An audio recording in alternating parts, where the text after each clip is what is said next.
호세아 2.3절.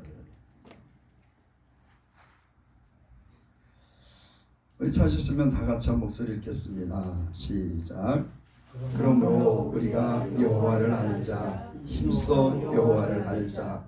그의 나오심은 새벽빛같이 일정하니 비와 같이 땅을 적시는 늦은 비와 같이 우리에게 임하시리라 하리라. 아멘.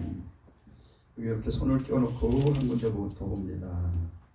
베드로후서 3장 18절. 우리가 지난주에 읽었던 말씀 베드로후서 3장 18절.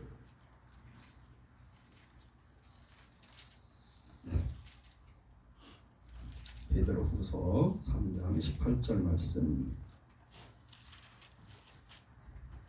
다 찾으셨으면 다 같이 한 목소리 있습니다. 시작.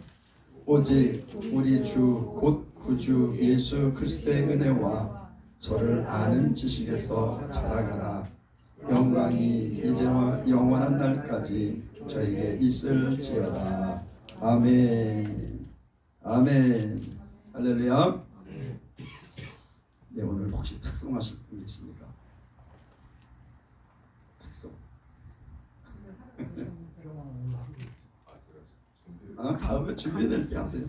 네. 우리 그 특성은 준비돼서 자발적으로 하는 겁니다. 오늘 내가 하나님께 찬양으로 영광 돌리고 싶다. 그럴 때 손 들고 하는 거예요. 억지로 하지 않습니다. 네, 특성하실 분 없으면 인사하겠습니다. 예수로 사랑합니다. 예수로 축복합니다. 네, 여러분들을 예수 이름으로 사랑하고 예수로 축복합니다.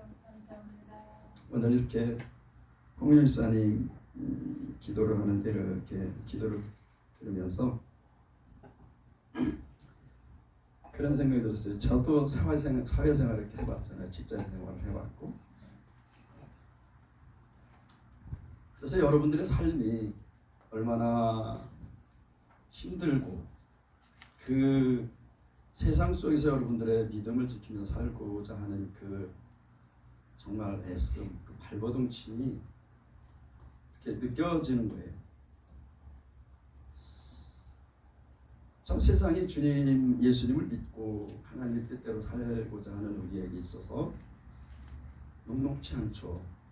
계속해서 우리에게 세상 것들, 세상의 즐거움들을 제공하고 세상의 아름다운 것들을 계속해서 우리에게 공급하고 이러면서 우리의 시선과 우리의 마음을 하나님께로부터 예수 그리스도께서 뺏어서 세상을 향하도록 계속해서 미혹합니다. 그런 가운데 일주일 동안 여러분들이 세상에 정말 이 세상은 마귀가 통치하는 나라잖아요. 지금은 어쨌든 이 마귀가 통치하는 이 세상에서 내 편이면 봐줄 텐데 마귀가 자기 편이면 봐줄 텐데 내 편이 아니잖아요. 마귀 편이 아니잖아요.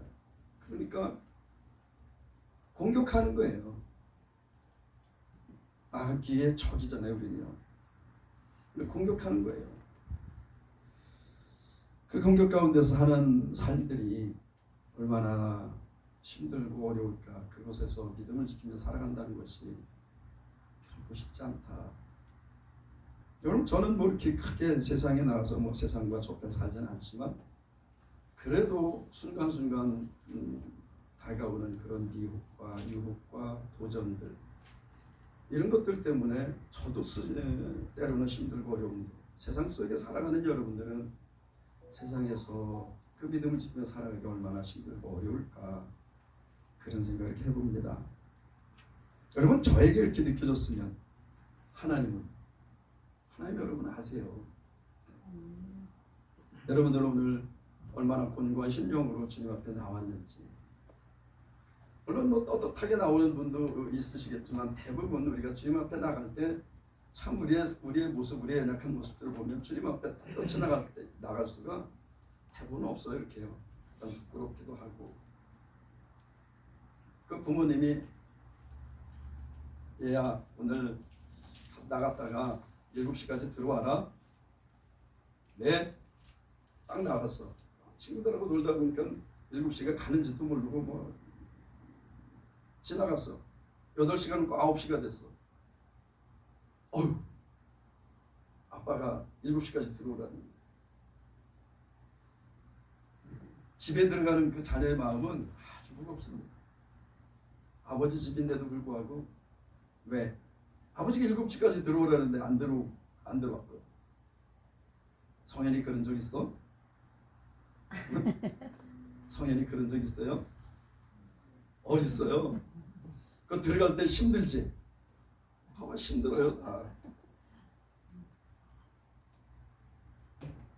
내가 아버지의 뜻대로 살지 못하고 세상을 살다가 아버지께 앞에 나가려면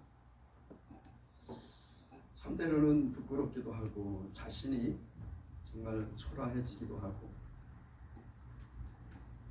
그렇습니다. 그런데 하나님은 우리를 여전히 사랑하세요. 성현이가 늦게 들어왔다고 엄마 아빠가 막 진짜 죽일 사람처럼 막 저주하고 그러지 않습니다. 왜? 내 새끼니까. 내 자녀니까. 우리 아버지도 그런 분이세요. 우리가 세상에서 어떻게 살다가 어떻게 왔는지, 우리 연약함이 뭔지를 하나님은 아세요. 그 연약함 때문에 우리가 그 연약함을 감당할 수 없기 때문에 하나님께서 그 아들을 세상에 보내셨어요. 세상에 오신 하나님의 아들, 그분이 바로 예수 그리스도시죠. 그분은 우리의 모든 죄를 지고 십자가에 죽으셨어요. 과거와 현재와 미래의 모든 죄를 하나님은 그 예수 그리스도를 통해서 해결하셨습니다. 우리가 여러분 세상을 살다가 때로는 죄를 짓고 넘어지기도 해요. 여러분 우리 육체가, 우리 몸이 죄를 짓는 거예요. 여러분 안에 있는 영이 죄를 짓는 게 아니라, 영혼이 죄를 짓는 게 아니라 육체가 죄를 짓는 거예요. 이 육체는 죄 가운데 태어났고 죄 가운데 살아가고 죄 가운데 죽어서 흙으로 돌아갈 육체니까 연약한 겁니다. 얼마나 연약하면 하나님께 질그릇이라 그랬어요. 정말 질그릇 정말 가장 약한 그릇이 질그릇이잖아요. 이 도자기 같은 건 많이 굽습니다. 뜨거운데 들어갔다 나왔다 한참 굽잖아요. 근데 질그릇은 그렇게 많이 굽잖아요. 그러니까 조금만 돌에 딱 맞아도 이 질그릇은 금방 깨져요. 우리 인간은 이렇게 연약합니다.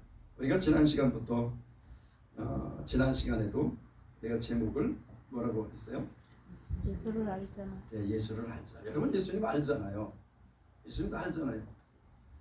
그런데 우리가 아는 예수님, 때로는 우리가 예수님을 안다고 하면서도 예수님을 많이 불러요.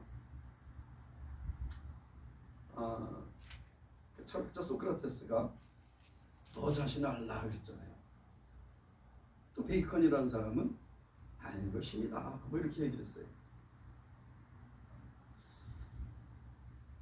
우리 자신을 깊이 알면, 우리를 알면 알수록 우리 모습이 어때요? 알면 알수록 우리는 죄인입니다. 정말 거룩하잖아요.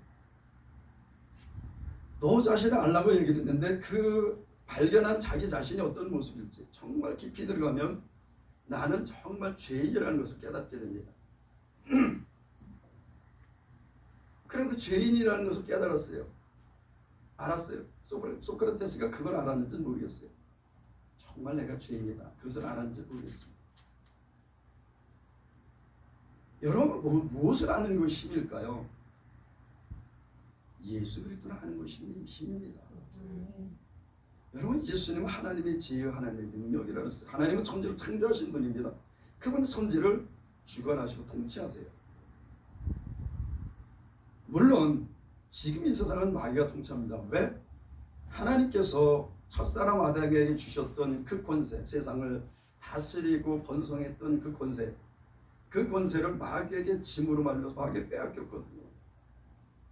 예수님이 땅에 오신 것은 아담이 마귀에게 빼앗겼던 그 권세를 다시 회복하시기 위함입니다. 아담에게 주셨던 모든 것들을 다시 완벽하게 회복하시는 것이 예수님이 땅에 오신 뜻이에요. 그래서 예수님이 땅에 오셔서 우리를 자유케 하시고 그 모든 권세를 다시 회복케 하시는 겁니다. 여러분 우리가 아는 것입니다 그러는데 예수를 모른다. 그러면 그 결국은 뭘까요? 예수를 모르는 결국은 심판입니다. 지옥이에요. 여러분, 세상 사람들이 예수 믿는 사람들을 참 우습게 봅니다. 미련하게 생각해요. 어리석게 생각하죠. 아유, 저 미련한 것들, 저 하찮은 것들. 아니, 뭐 이렇게 힘들게 살아. 그냥 좋은 게 좋은 거지. 세상에 누리면 사는 거지. 뭐 이렇게 힘들게 살아. 여러분, 근데 그들이 마지막 날 정말 부러워할 대상이 누구냐면 그들이 멸시하고 조롱했던 예수 그리스도 안에 있는 자들입니다. 왜? 우리는 고난 가운데 천국 갈 것이고 그들이 영원한 심판 가운데 지옥 갈 거니까. 저는 금요일 날 인하대를 갔는데 어떤 젊은이가 그런 얘기를 합니다. 아니, 하나님 사랑이라면서 지옥은 왜 만들어놨습니까? 제가 얘기했죠. 지옥은 인간을 보내려고 만든 곳이 아닙니다. 하나님께서. 그러면 누구를 가두려고? 마귀, 사탄. 하나님께 도전했던, 하나님을 떠나서 하나님께 도전하고 하나님께 저주받고 내쫓긴 마귀들을 가두려고 만든 곳이 지옥이에요. 음부입니다. 이게. 그런데 왜 사람들을 왜 그리로 보내요? 여러분, 하나님은 그곳으로 보내시지 않으세요? 인간들이 마귀를 따라가니까 그 마귀들이 갈 끝이 지옥이니까 그리로 들어가는 겁니다. 하나님은 선택하라 하셨어요. 내가 네 앞에 생명과 사망과 복과 저주를 둔다.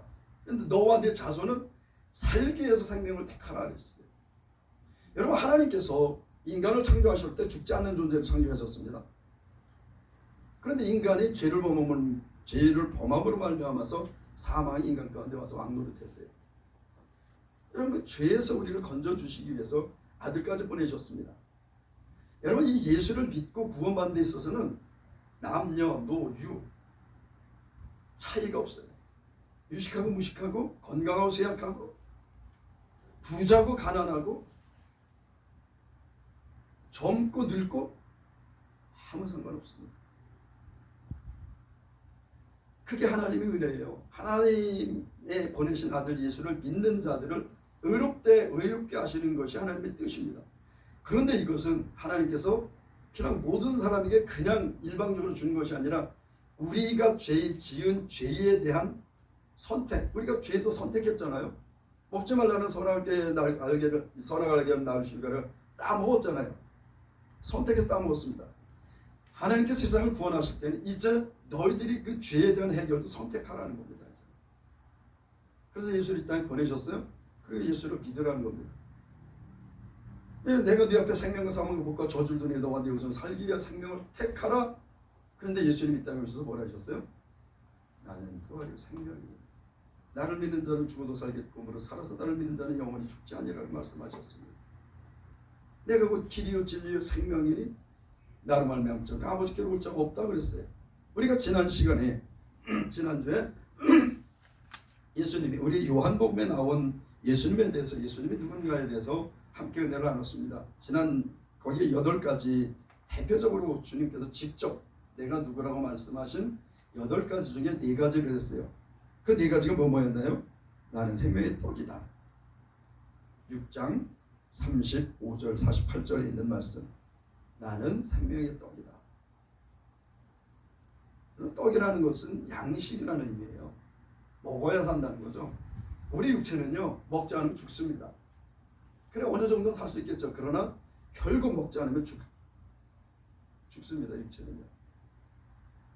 그런데 우리 육체는 먹지 않으면 죽습니다만 우리 영혼은 어떻게 하면 죽을까요?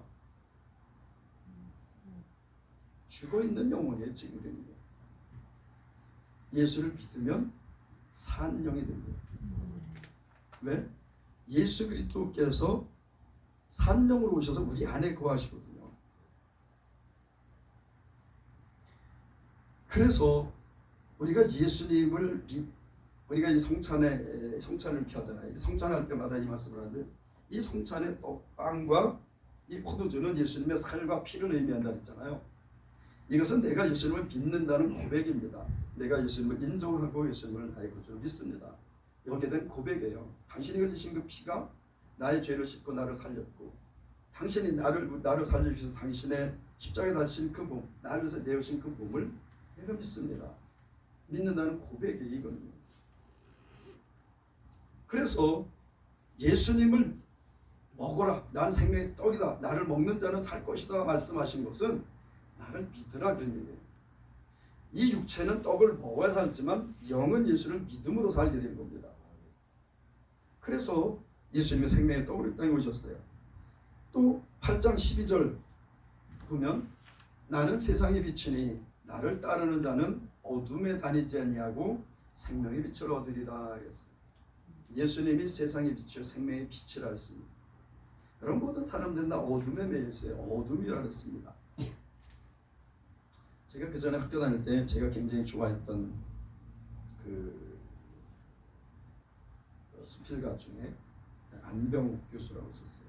고려대 교수인데 저는 그분의 그 수필을 굉장히 많이 좋아서 많이 읽었습니다. 그분이 책을 딱 읽었는데 거기에 그게 있어요. 빛의 아들이요 어둠의 딸이다. 뭐 이런 말이 있었어요.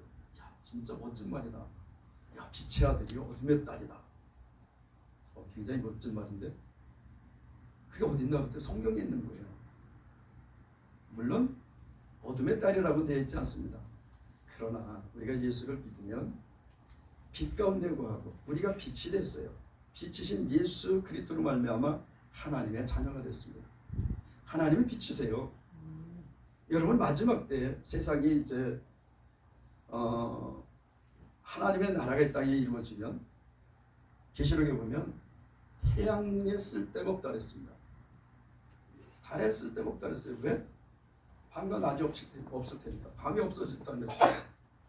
낮만 있다 그랬어요. 그럼 태양은 하나님의 영광의 빛이 세상을 비춘다 그랬어요. 그 빛으로 예수님이 이 땅에 오셨습니다. 요한복음 1장에 보면 참빛 그가 세상에 있었는데 어둠이 깨닫지 못했다 그랬습니다. 여기서 어둠이 깨닫지 못했다, 이기지 못했다 뭐 그런 의미도 있습니다. 참빛이 세상에 오셨는데 세상에 왔는데 어둠이 참빛을 이기지 못했다. 그 참빛은 예수 그리스도다. 또 세 번째 양의 문이라 쓰는데 양의 문. 하나님 우리를 양이라고 표현하세요. 여러분 우리를 왜 양으로 표현하셨을까요? 정말 미련하거든요 인간들. 양은 시야가 5m랍니다. 5m 밖에를 못 본대요.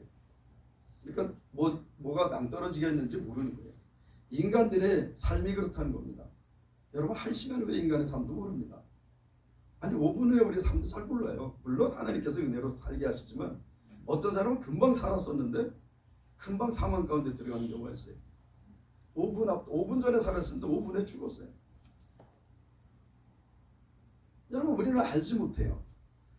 또 그리고 인간들은 정말 양이 인간하고 얼마나 닮았냐면 겨울에는 각자 떨어져 있답니다. 왜 떨어져 있어요? 추우면? 나랑 붙어 있으면 제가 따뜻할까 봐. 같이 붙어 있으면 나랑 붙어 있는 얘가 따뜻할까 봐 떨어져 있다는 거예요. 모르겠어요. 그 심령은 그 마음이 진짜 그런지 모르지만 습성이 그렇다는 거예요. 더우면 다 붙어 있는다는 거예요. 다. 왜? 너도 좀 더워라. 너도 좀 더워라. 인간들이 그렇다는 겁니다. 인간들이. 오죽하면 사촌이 땅을 사면 배가 아프다 그러겠습니까? 그렇게 인간들이 그렇다는 거예요. 악하다는 거예요. 그래서 이 인간들을 하나님께서 양으로 표현하셨어요. 그런데 예수님이 양의 문이다 그랬습니다. 어디로 들어가는 문? 양의 우리로 들어가는 문이죠. 여러분 우리가 있는데 문이 없으면 어떻게 될까요? 양들이 우리로 들어갈 수가 없죠. 근데 우리로 들어가려면 양의 문으로 들어가야 되는데 예수님이 그 문이라는 겁니다.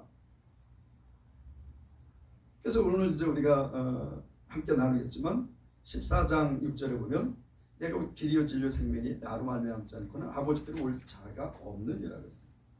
그러니까 예수님 말고는 하나님 아버지의 나라에 들어갈 길이 문이 없다는 겁니다. 요즘 많은 그런 다신론, 범신론,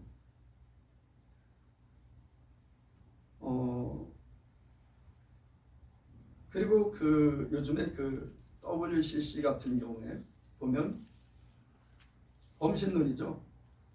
그래, 너희들한테 구원, 우리한테도 구원 있다. 그러니까 우리 연합해서 하나 되자. 부처도 구원 있고, 그래 또 뭐 저 산속에 있는 뭐 산신령도 구원이 있고, 또 뭐 마음에 그래 너네도 구원이 있고.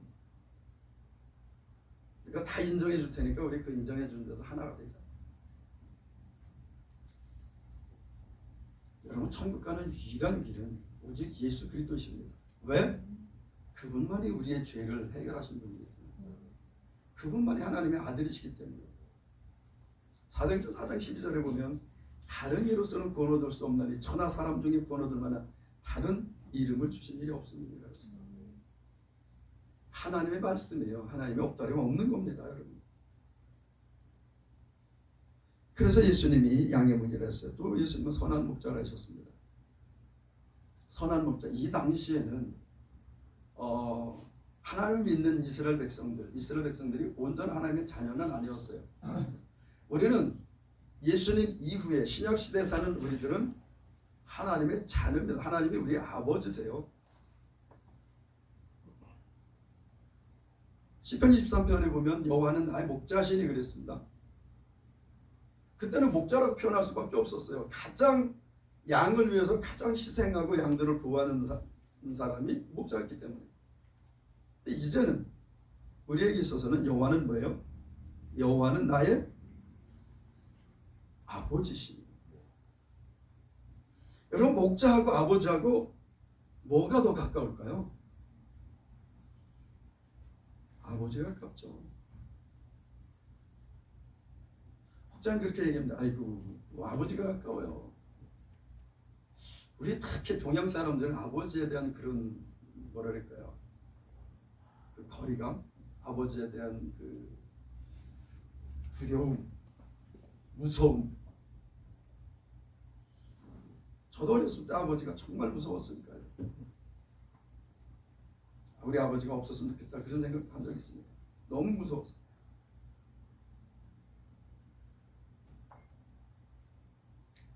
근데 제가 하나님을 알고 예수 그리스도를 인격적으로 만나고 내가 아버지가 돼 보니까 그 아버지 마음을 안 듣는 거예요. 그 아버지는, 우리 아버지는 사랑의 표현을 그렇게 하시는 거예요.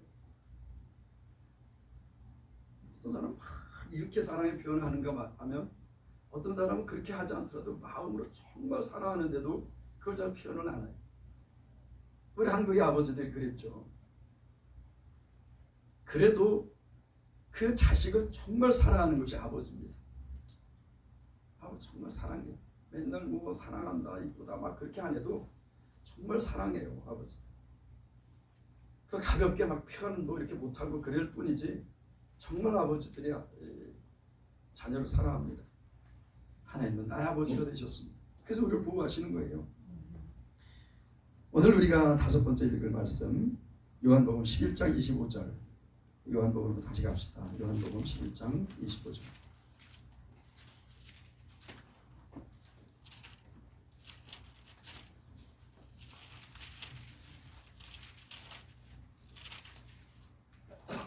요한복음 11장 25절 다 같이 읽습니다. 시작. 예수께서 가라사대 나는 부활이요 생명이니 나를 믿는 자는 죽어도 살겠고 무릇 살아서 나를 믿는 자는 영원히 죽지 아니하니 이것을 내가 믿느냐. 아멘. 제가 좀 전에 말씀드렸잖아요. 신명기에 보면 내가 네 앞에 생명과 사망을 묶어 젖을 준다. 그런데 너와 네 우선 사이가 생명을 택하라. 예수 믿다고 해서 난 부활이요 생명이니. 그러면서 오늘 이 말씀을 하셨어요. 예수님은 부활이요 생명이십니다. 여러분, 예수님은 부활이다. 우리 장현석 형제님이 저한테 이렇게 문자를 주셨어요. 부활에 대해서 또 로마서 4장 25절 말씀, 예수는 우리 범죄함을 대해 주이 되고 의롭다 하심을 이어서 살아나셨느니라. 아니, 그 의롭다 한다는 게 무슨 의미인지 그게 잘 이해가 안 됩니다. 살아나셨다, 부활, 예수님의 부활이 우리를 의롭다 하셨다는 거예요. 우리가 예수를 믿는 믿음 안에서 우리 다시 산다는 겁니다. 예수는 부활의 첫 열매세요. 고린도전서 15장에 보면 예수님은 부활의 첫 열매라고 말씀하셨습니다. 그 나무가 이렇게 심겨집니다. 나무를 심으면 나무가 자라면서 과일나무에서 과일이 열리기 시작합니다. 여러분, 대표적으로 사과나무, 요즘에 사과값이 굉장히 비싼데 사과나무는요, 딱 심으면 3년 된 가지에서 사과가 열립니다. 오래 심는다고 사과나무는 절대 열리지 않아요. 그 가지가 3년을 묵어야 그 가지에서 사과가 하나 딱 달립니다. 3년 된 가지에서 본가지죠. 본가지에서 사과 하나 딱 달립니다. 여러분, 사과가 하나 달리면 그 다음에는 어떻게 될까요? 그 다음에 3년 된 가지가 더 많아지겠죠. 그럼 더 많은 사과가 열려요.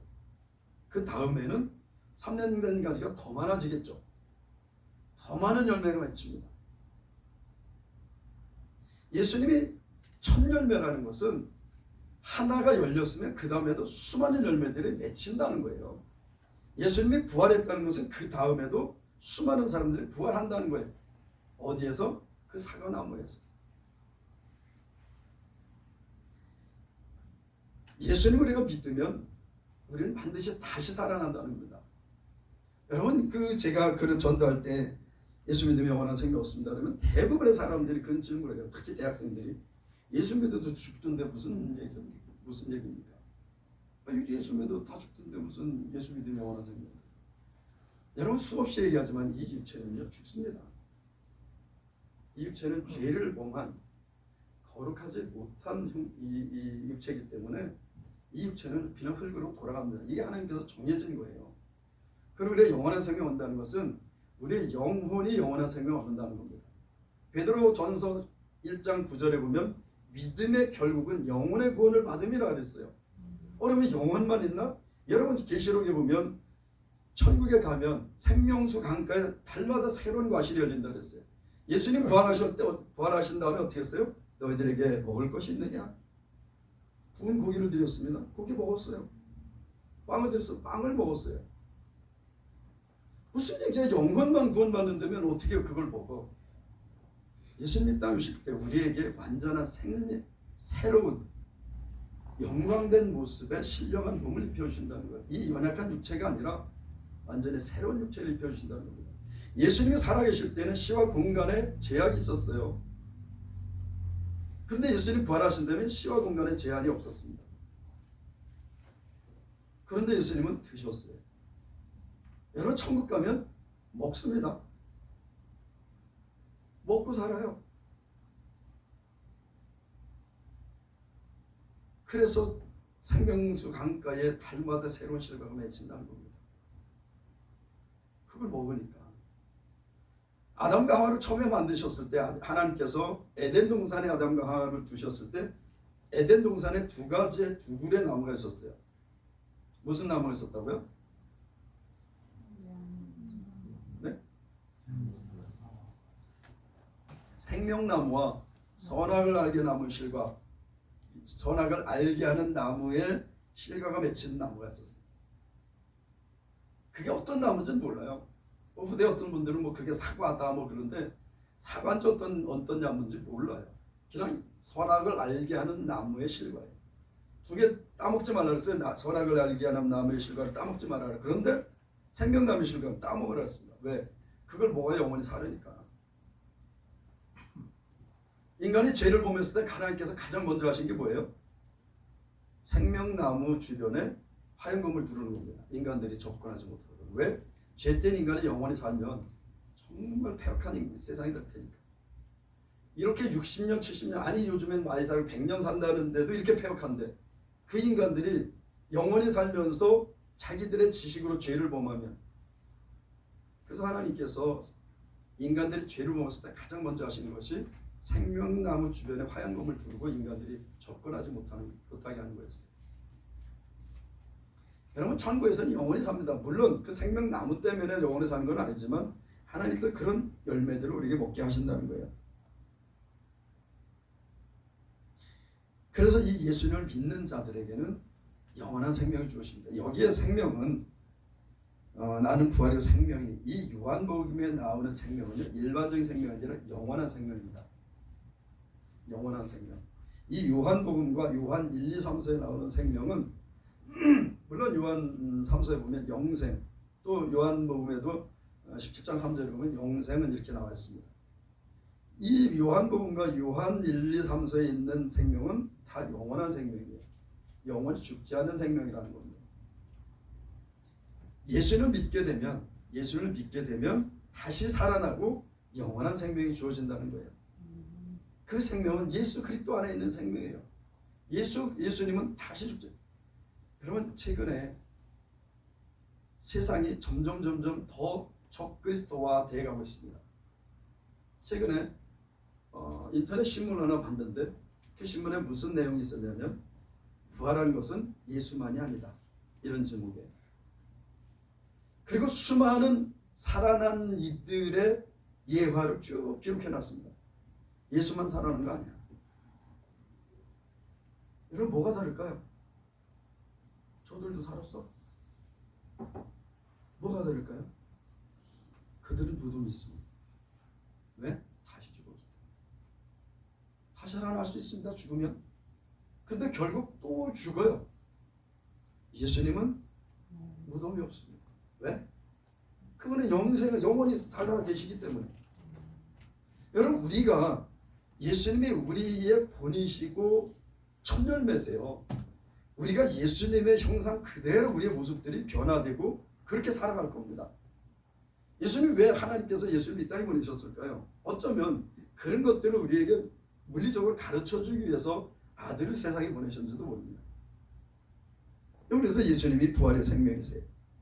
또 우리가 다시 읽습니다. 14장 6절. 우리가 제가 좀 전에 말씀드렸는데 14장 6절.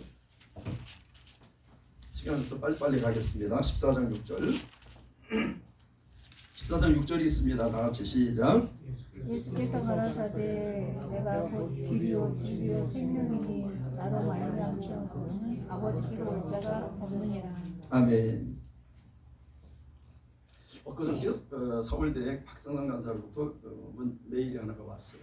목사님, 서울대학 신문에 이 전도에 대한 것을 실으려고 하는데 이 부분에 대해서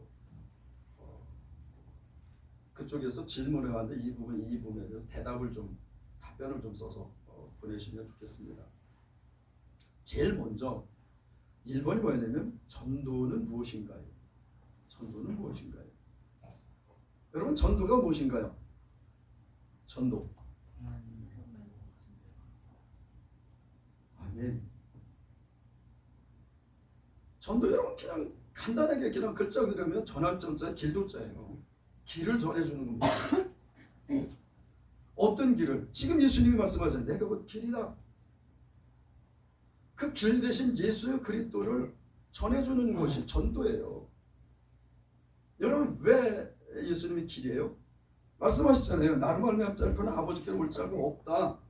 예수님이 내가 양의 문이다. 그러니까 예수 외에는 구원받을 길이 없는 겁니다. 왜 예수 외에는 구원받을 길이 없어요? 저런 종교도 있고 이런 종교도 있는데, 여러분, 종교는요 자기 힘으로 구원 얻으려고 하는 것이 종교예요. 그러나 예수 그리스도는 종교가 아니라 생명입니다. 은혜로 주어지는 거예요. 여러분, 무엇을 해서 구원받는다 그러면 이 세상에 구원받을 인간 단 한 명도 없을 거예요. 네가 완벽해야 구원받는다? 완전히 의로워야 구원받는다? 하나님의 의에 이룰 수 없습니다. 로마 3장 24절에 모든 사람의 죄를 보면서 하나님의 영광에 이르지 못한다 그랬잖아요. 하나님은 완벽하게 거룩하신 분이세요. 인간들이 하나님의 그 기준에, 의의 기준에 도달했을까요? 없습니다. 없어요. 모든 인간 다 죄인이고 그 죄로 말미암아서 사망 가운데 들어간 겁니다. 그런데 하나님께서 세상을 구원하신 그 아들을 누군가가 나를 죄 대신해서 죽어줘야 돼. 죄 없는 인간이 죽어줘야 되는데 세상의 모든 인간 다 죄인이잖아요. 너나 나나 다 죄인입니다. 누굴 대신해서 죽어줄 수 있어요? 내가 죽었으면 내 죄로 죽는 거지. 그러면 누군가 죄 없는 인간이 이 땅에 오셔서 나를 대신해서 죽어줘야 되는 겁니다. 대신 죽어줘야 되는 거예요. 석가모니도 자기 죄로 죽었어요. 마호메도 자기 죄로 죽었습니다. 소크라테스 자기 죄로 죽었어요. 또 누구서 공자 자기 죄로 죽었어요. 그런데 예수님은 자기 죄로 죽은 것이 아니라 세상의 죄를 지고 죽으셨어요. 그분은 죄된 인간의 피로, 인간의 씨로 말미암아 태어나시지 않았습니다. 하나님의 영신 성령에 의해서 태어나셨어요. 많은 사람들은 얘기하죠. 어떻게 그런 일이 있을 수 있느냐. 그런 일이 있을 수 없기는 하나님은 무에서 천지를 창조하신 분이세요. 그분이 성령으로 말미암아 여인에게 잉태시키는 것은 그분으로서 일도 아닙니다. 이거는요. 왜 그렇게 하셨을까? 죄된 인간의 씨로 말미암아 인간이 태어나는 것이 아니라 하나님의 거룩한 영으로 말미암아 인간을 세상에 보내셨기 때문에 그렇기 때문에 성령으로 말미암아 마리아라는 여인을 선택하고 남자를 알지 못하는 마리아라는 여인을 선택하고 그 안에 씨로 하나님께서 그 아들을 보내셨다는 거예요. 왜 어른으로 그냥 쭉 태어나서 그냥 어른으로 쭉 내려오시면 될 텐데 왜 어린아이 인간으로 태어나서 인간으로 죽으셔야 되기 때문에 우리가 인간으로 태어나서 인간으로 죽어가는 것처럼 어린아이로 태어나서 그렇게 장성하고 그렇게 죽으셔야 되기 때문에 그래서 어린 나이 그 뱃속에 잉태시키고 죄 없는 씨로 말미암아 출생하게 하고 죄 없는 인간으로 세상에서 자라나게 하시는 거예요. 그분이 바로 예수님이십니다. 예수는 죄가 없으셨어요. 로마서 4장 25절 말씀 예수는 우리 범죄함을 내어주기 때문에 우리를 없다시게 살아나셨느니라 그 말씀이 예수는 우리 죄 때문에 사망 가운데 내오셨다는 거예요. 죽음에 내어주셨다는 겁니다. 누가? 하나님이. 왜? 우리를 사랑하셔서 우리를 구원하시기 위해서. 그러면 예수님이 부활하신 게 왜 우리의 의가 될까? 여러분 예수님의 죽으심과 부활이 우리의 구원과 어떤 상관관계가 있냐고 물어보면요. 대부분 대답 잘 못합니다. 예수님이 십자가에 죽으신 것과 2000년 전에 그것도 현대도 아니고 2000년 전에 이스라엘 땅에서 팔레스타인으로 하지 말라 그랬지. 이스라엘 땅에서 30 먹은 청년이 33살 먹은 청년이 십자가에 죽었어. 그 십자가에 죽은 청년이 나의 구원자라는 거야. 여러분 이걸 믿는 것도 기적이죠. 이게 믿어지는 게 기적입니다. 아니 우리나라 사람도 아니고 가까운 어떤 2000년 전에 가마득한 2000년 전에 하나님이 그렇게 아들을 세상에 보내셔서 어쨌든 그 아들이 세상에 오셔서 세상의 모든 죄를 지고 십자가에 죽으셨습니다. 여러분 예수님이 이게 굉장히 바쁜데 시간이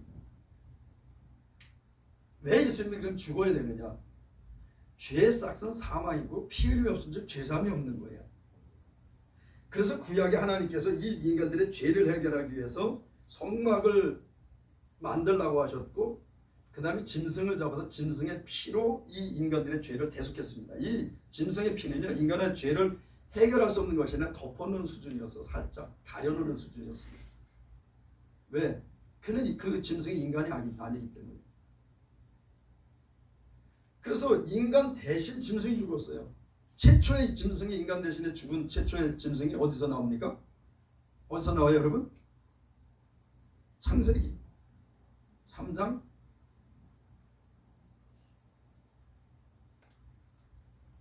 짐승을 죽여서 아담과 하와에게 치마를 입혔거든요. 왜 짐승이 죽었어요? 죄 없는 짐승이 인간의 죄로 말미암는 수치와 그 두려움을 가려주기 위해서 짐승이 대신 죽은 거예요. 하나님께서 이것을 하나님의 법으로 삼아서 그 다음에 인간의 죄를 해결할 수 있는 길을 짐승이 대신 죽는 겁니다. 그래서 짐승을 잡아서 양이나 소를 잡아서 인간의 죄를 대신했어요. 근데 이거는 죄를 완전히 해결할 수 없었습니다. 누군가 인간, 우리 인간과 똑같은 인간이 죽어줘야 돼요. 그러나 죄가 없는 인간. 그래서 하나님이 이 땅에 그 아들을 보내셨고 그 아들로 말미암아 하나님께서 하나님의 나라로 인간들을 구원하는 길이 되게 하셨어요. 그래서 여러분 전도라는 것은 이 길을 전해주는 거예요. 천국 가는 길. 아까 얘기했죠. 마귀로 쫓아가면 지옥으로 들어갑니다. 예수님을 따라가면 예수님이 천국에 들어가는 거예요. 간단한 겁니다, 여러분. 저쩌고 뭐. 여러분 예수님 따르는 사람들이 의롭습니까? 여러분 의로워요? 지난 일주일 동안 여러분들 의롭고 거룩하게 사셨습니까? 여러분 성경에는 믿음 따라 행하지 않는 모든 것이 죄라 그랬어요.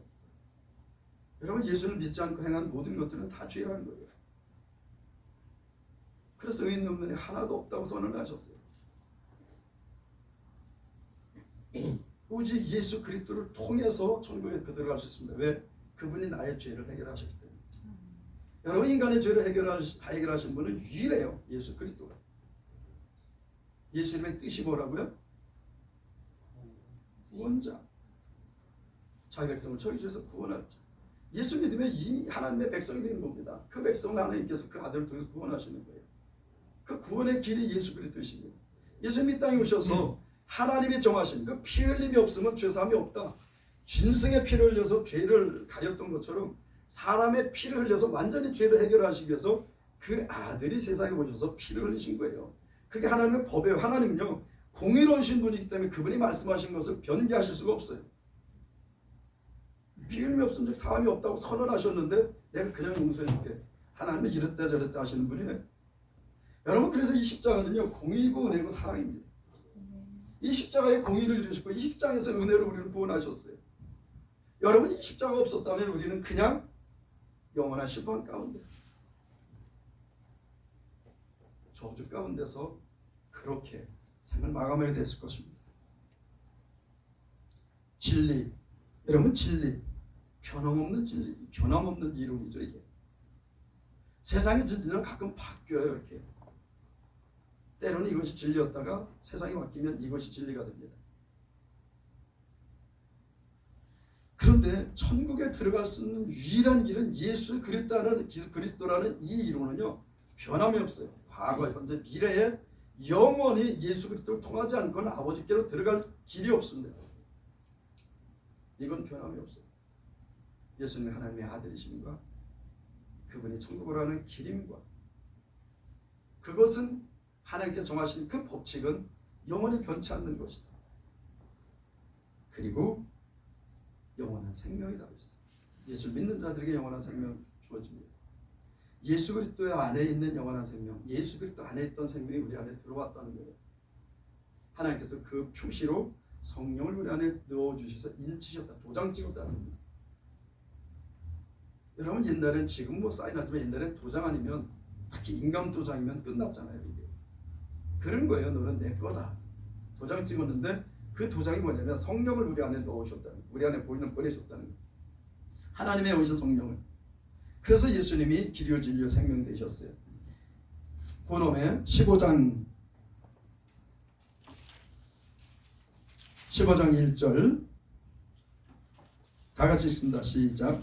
내가 참 포도나무요 내 아버지는 그 농부라. 아멘. 예수님 벌써 나는 참 포도나무다 그랬어요. 나는 참 포도나무다. 여러분 이 포도는 아까 사과는 3년 된 가지에서만 포도가 열린다, 사과가 열린다 그랬잖아요. 이 포도는 몇 년 된 가지에서 포도가 열린다고요?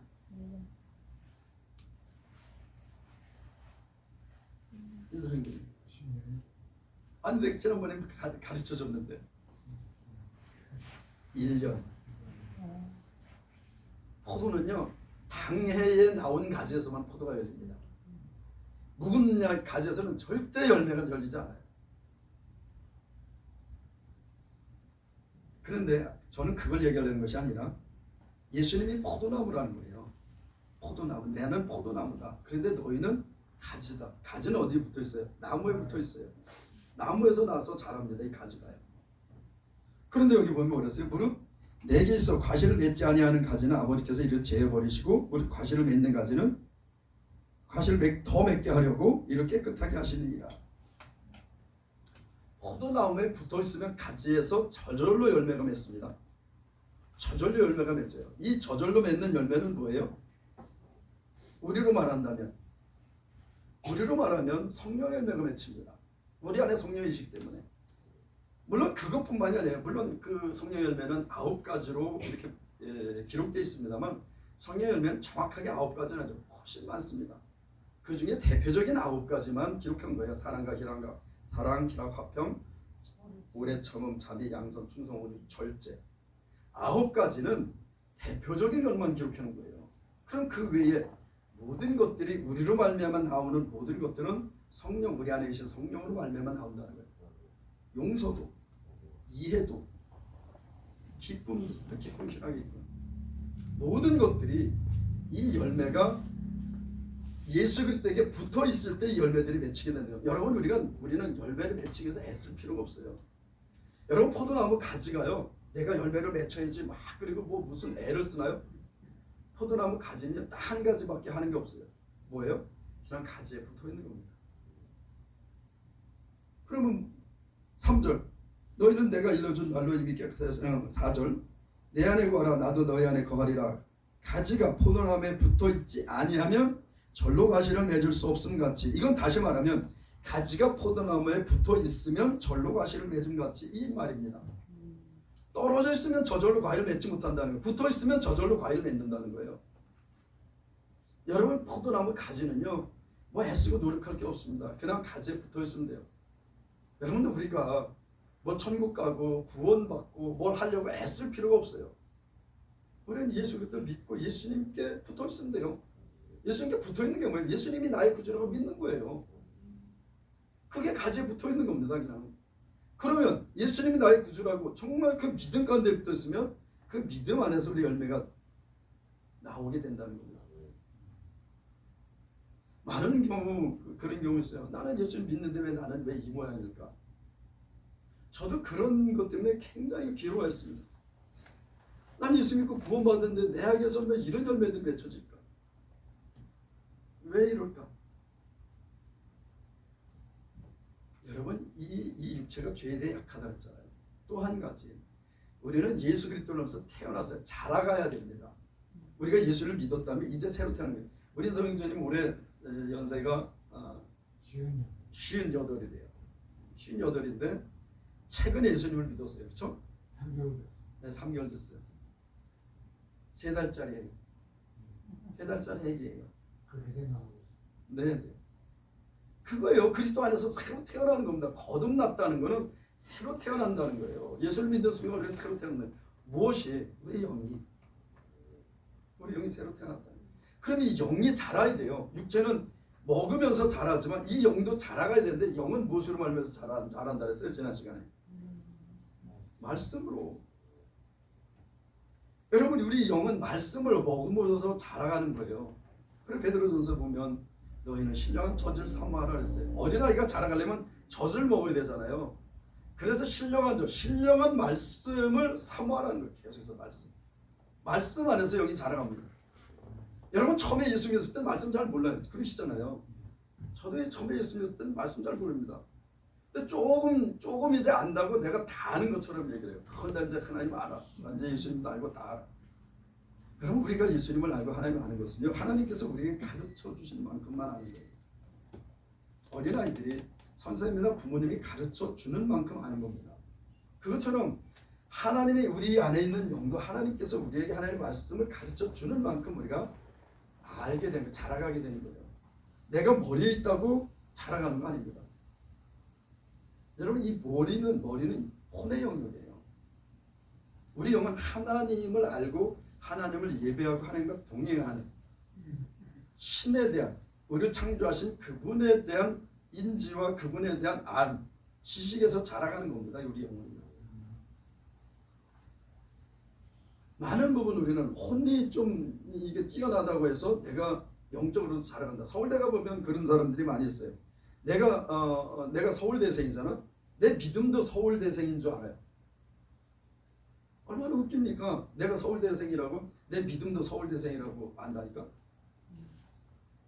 그가 혼적으로는 서울대생인지 모르지만 영적으로는요, 저 시골에 있는 시골 교회에 정말 옛날에 초등학교도 못 나오던 무지랭이 권사님, 그러나 그냥 앞에 나와서 그냥 하나님께 기도하면서 하나님께 교제하고, 이 권사님보다 훨씬 어린 아이예요.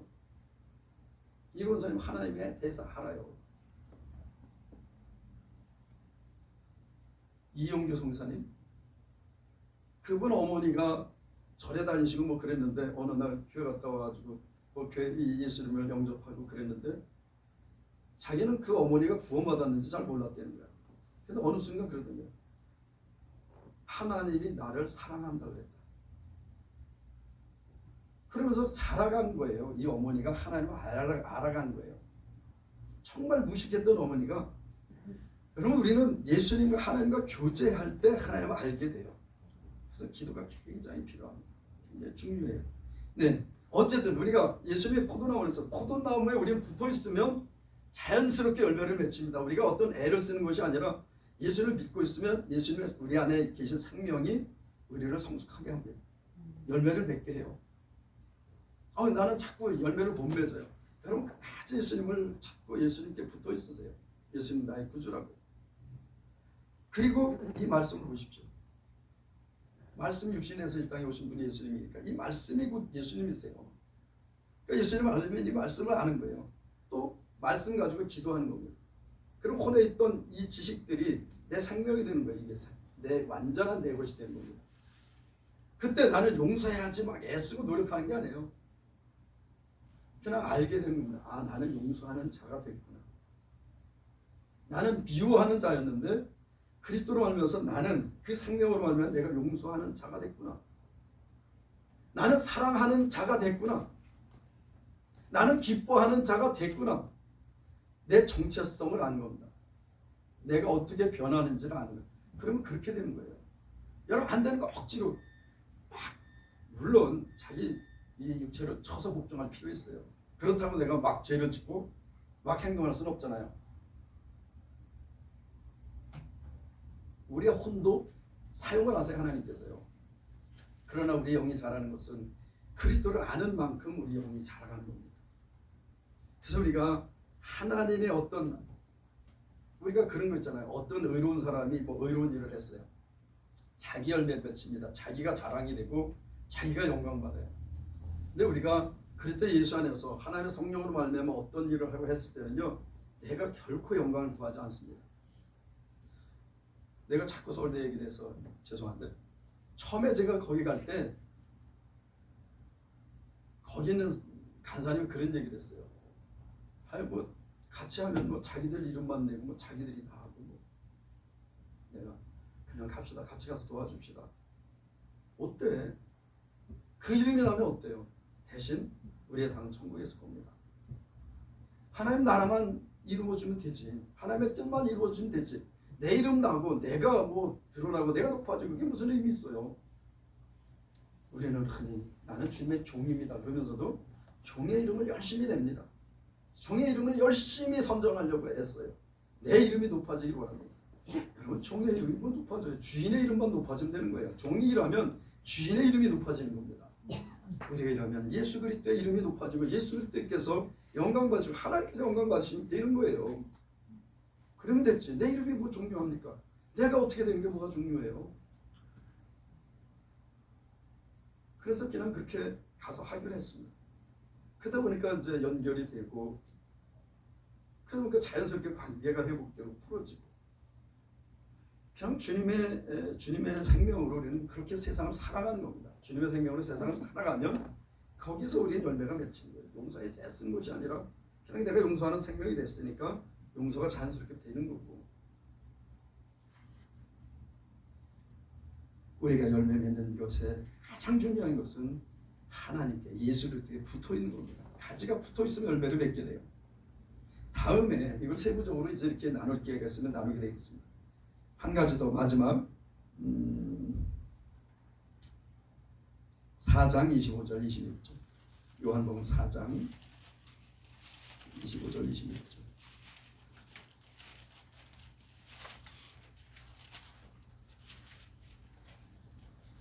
요한복음 4장 25절 26절.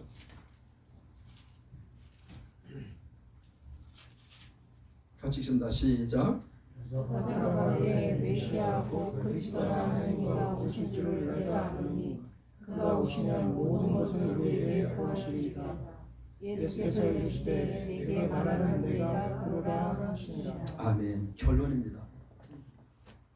이거는 사마리아 여인, 수가성에서 만난 사마리아 여인과의 대화입니다.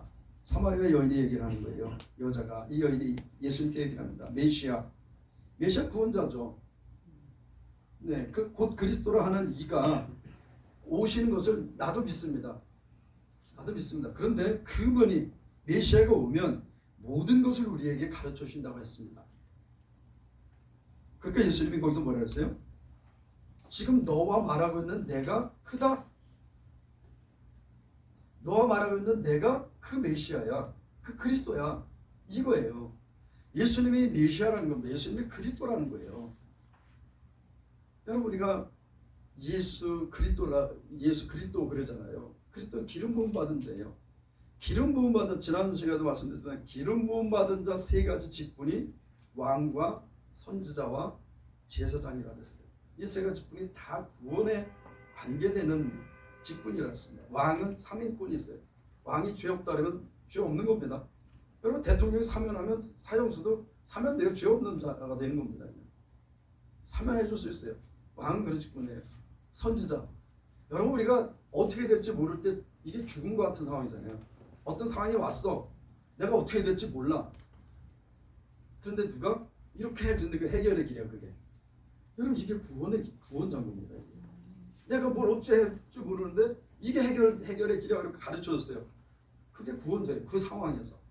선지자는 사람들이 어떻게 될지 모를 때, 어디로 가야 될지 모를 때, 무엇을 해야 될지 모를 때 선지자는 하나님께서 말씀하신 하나님의 뜻을 백성들에게 가르쳐주는 직분이에요. 그래서 그는 우리의 상황의 구원자입니다. 선지자는.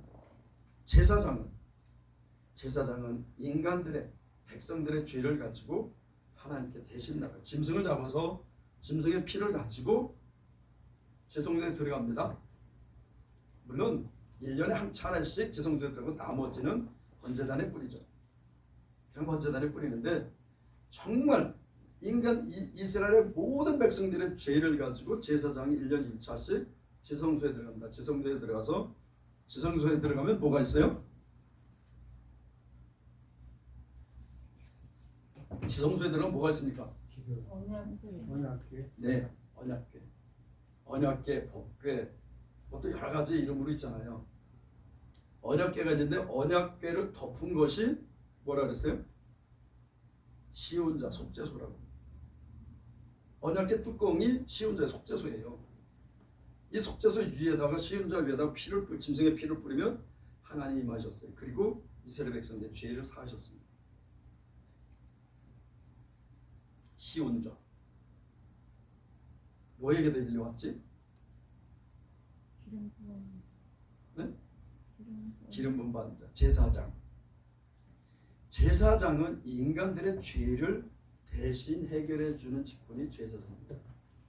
근데 예수님은 이 세 가지 직분을 다 가지고 오셨어요. 인간들은 왕이 선지자하고 선지자가 뭐 왕하고 또 선지자가 제사장하고 제사장이 왕하고 이렇게 할 수가 없어요.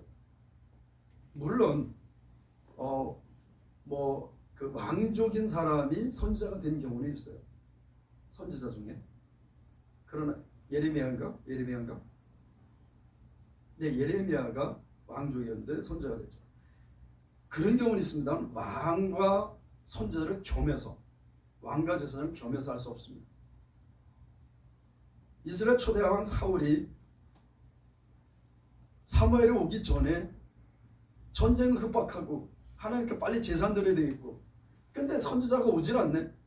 그럼 어떻게 했어요? 자기가 제사를 드렸어요. 자기가 선지자의 역할을 대신했습니다. 하나님께서 버리셨어요. 뭐라고?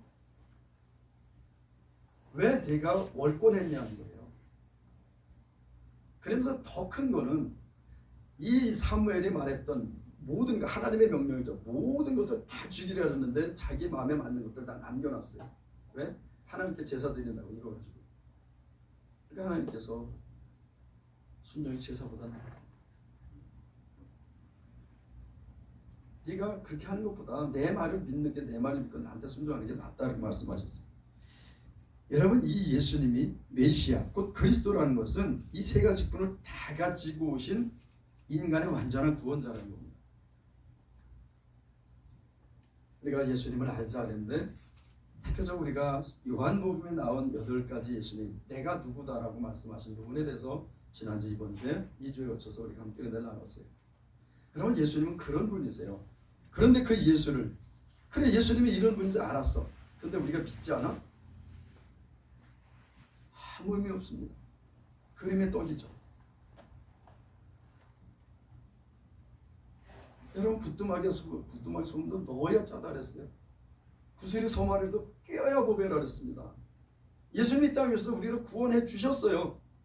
그 구원해 주 예수 그리스도를 믿지 않으면 예수님이 행하신 모든 것들이 다 아무것도 아니라는 거예요. 우리가 예수님을 믿을 때 예수님의 이 모든 것들이 나의 것이 되고 내 안에 들어오셔서 이 예수님의 권세, 이 능력들이 내 것이 된다는 겁니다. 영원한 생명이 나에게 주어지고 하나님 나라가 나의 땅이 되고 나의 소유가 된다는 거예요. 여러분, 그래서 우리가 끊임없이 예수를 증거하고 예수님을 전해주는 거예요. 이게 전도예요. 예수님을 전하는 것, 길을 알려주는 것. 우리는 오늘도 이 예수 그리스도에 대해서 우리가 함께 나누고 그 예수님을 우리의 구주로 영접하고, 그리고 오늘도 예수님을 따라가는 하나님의 자녀, 예수 그리스도의 제자가 됐습니다. 우리가 또 새로운 한 주 시작할 때 우리가 때론 넘어지고 실패하고 또 좌절할지라도 예수님이 나에게 어떤 존재인지, 하나님이 나의 아버지심을 우리가 잊지 않고 열심히 나간다면 하나님의 사랑은 여전히 여러분을 향해 흐르실 거고, 하나님의 사랑은 여전히 여러분을 품고 안고 이끄실 거예요. 그런 주님의 은혜 가운데 한 주를 살아가시는 그런 우리 예수 한사람께 모든 절 되시길 예수님으로 축복합니다. 기도하겠습니다. 사랑하는 하나님 아버지, 감사합니다. 오늘도 주의 은혜 가운데 우리를 부르시고 또 주의 은혜 가운데 주님 앞에 예배하며 감사하며 주님과 동행할 수 있도록 함께 해주시며 감사합니다. 하나님 아버지, 우리 구주 예수 그리스도를 나의 주요, 나의 구원자요, 나의 하나님으로 우리가 믿습니다. 우리가 그 믿음 안에서 주님과 동행하는 삶 살아갈 수 있도록 인도해 주시옵소서. 그리고 영광 받으시옵소서. 예수님의 이름으로 기도합니다.